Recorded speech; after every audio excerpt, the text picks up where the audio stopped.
Welcome to Education Services Newsroom. Today I've got with me a very special guest, none other than our Senior Director, Mr. Jon Lloyd. Thank you so much for joining us today, Jon. Thanks for having me, Gemma. How have head services business evolved over the last 4 years? We started at if we build it, people will come. What has the story been for us? Well, as you know, and I think most of the folks on this recording, they've seen us grow pretty rapidly. We started just almost exactly 4 years ago with Fayez and myself and Sandy and Michelle was in another group at the time. So just that little group started out 4 years ago, and there was no training at ServiceNow. And last quarter, we trained a total of 2,300 students across 223 classes across the globe in multiple languages, and we've got 13 different courses that we're running across the globe now. So whether it's instructor-led or virtual, we've come a long way. And the great thing with scale, quality, and velocity is that we've done it maintaining a 9.3, 9.4 average across all of those folks. Where do you see the business going? Well, I think for 2015, the business will continue to grow and evolve. The company as a whole is supposed to grow at about 50% next year, or I should say this year. And so with that, we should grow actually faster because we want to grow with the speed of the business, but we also want to go back to the customers that have already taken our training and have them take more training so they get more and more deeper into the software. And that helps us drive adoption, which in turn helps us drive retention and renewal. So I think one of our biggest challenges this year will continue to go back into the 1,200 or so renewals that we have and have them learn more about ServiceNow and what they can do with it. Wow, that sounds really exciting. This is a big vision. What kind of skills do you think we need across board to help us get there? I mean, what do we need to develop to get us there as a team? Yeah, I think it's a great question. I think there's a lot of things that we can do where we're extending what we have, and I think there's an opportunity for do some new things as well. So we already have great skills across the 55 or so people that we have on the team right now. But as we grow more into the IT operations side and other parts where the company will grow and acquire other companies, we're going to continue to expand those skills. Performance analytics and Service Watch is part of that. But we have people asking for deeper and deeper understanding of how they can build applications on the platform. So I think we'll continue to evolve and grow wider and deeper with our skill sets. And I think another big part of that is going to be helping our partners along the way. So right now, somewhere around 20% of our students are actually partners.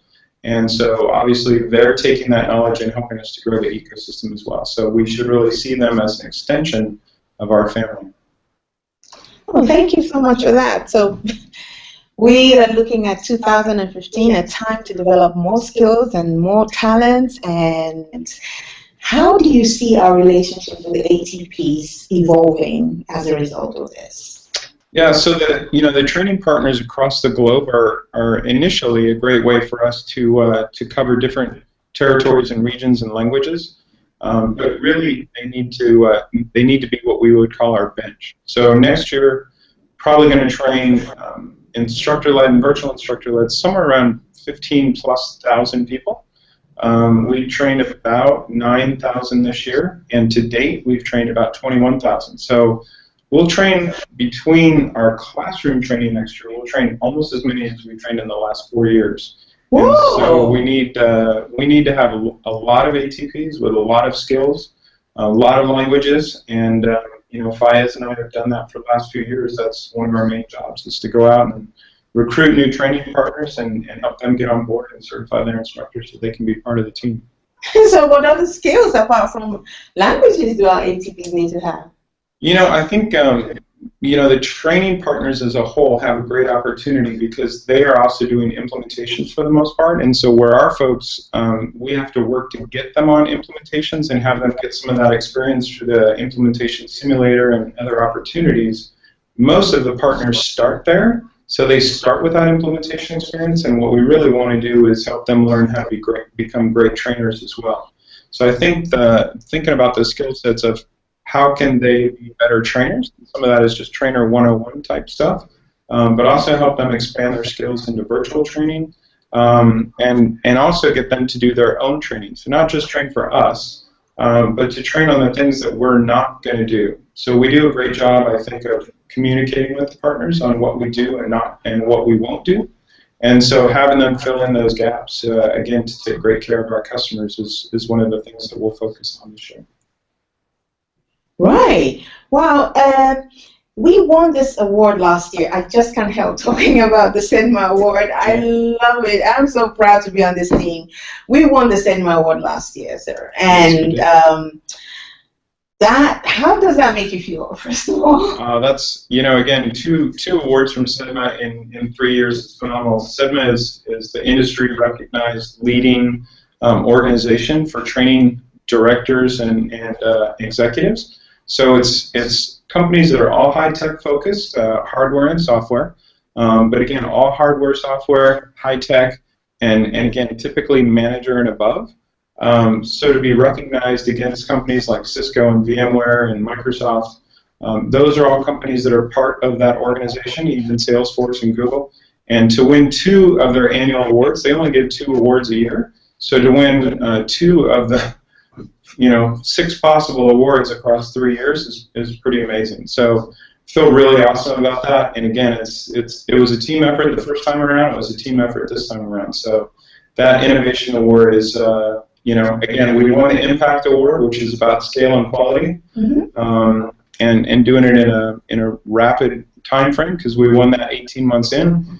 And now we have an innovation award to add on top of it. So just amazingly proud of this team and what we've been able to accomplish.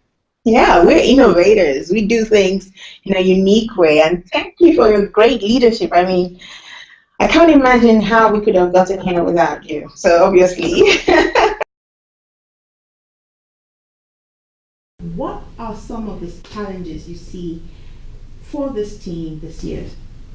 Yeah, I mean, I would say there's different ones. One of the obvious ones is growing the number of classes and sort of bums and seats that we have. So if we're going to train 15,000 people, that's a whole lot of instructors, a whole lot of classes, a whole lot of coordination from our training coordinators, and obviously a whole bunch of sales. So sales this year is going to be somewhere around $22-23 million, up from again from 0 4 years ago. Wow! So everyone here is part of probably what is the fastest growing education services business in the world, and that's one thing, is just all the logistics and scale behind that. But I think the other thing, as it gets towards the middle of the year, we'll have a new learning management system and really finding ways. Once we get past Fuji and all the updates around Fuji and Knowledge 15, which I'm sure you're going to ask me about, but once we get past all that, I'm really looking forward to the rest of the year trying to think about ways that we can innovate and leverage the LMS. Oh, wow. Thanks for answering that. And you knew I was going to talk about knowledge. Of course.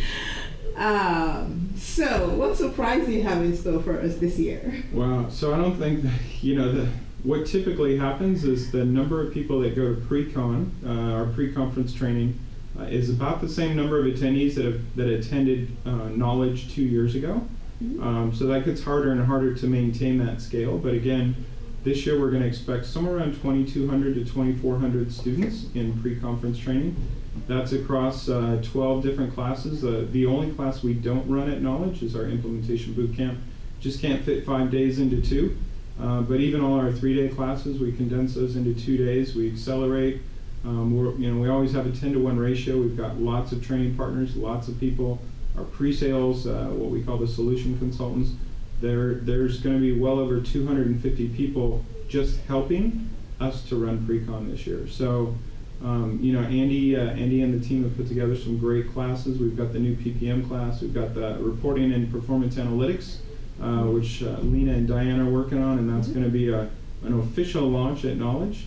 And then we have our Service Watch class, which Glenn and Ben and a whole bunch of people have put together. So really, really cool stuff. And the great thing about Performance Analytics and Service Watch is those are acquisitions. So we're really showing where people can see that the acquisitions we've made benefit them as a customer. Thank you so much for taking time to speak to us as a team. I mean, this is a fantastic honor, guys. I'm sure you're all cheering as you're watching this. So, Jon, is there anything you want to say to us as a New Year wish or something? Wow. That was not one of the questions you prepared me for. I think, again, as we look for this year, it's a year of opportunity, year of innovation, and again, I don't think that there should be any hesitation. If anyone out there has ideas, thoughts, ways to innovate, ways to improve, ways to push the boundary, I still think back to one of the things that Fred told me early on when I started working here, and that was to think about having knowledge, not baggage, and really to think about all the places that you've worked, all the things that you experienced just in life, and how you can take those things and apply it to knowledge here at ServiceNow, and not necessarily the baggage that you may have brought to you from other companies. So, take the good stuff and help each other out. This is my work family, and this is where we're at, and what we're going to do this year is 15,000 plus, not including what we do at Knowledge, and not including what we'll do with e-learning. By the end of the year, between us, the authorized training partners, and everything else we do, we'll easily clear 20,000 people trained. So clear 20,000 people trained. So thanks everyone for being a part of that, and I appreciate each and every one of you. Thank you. Thank you, sir.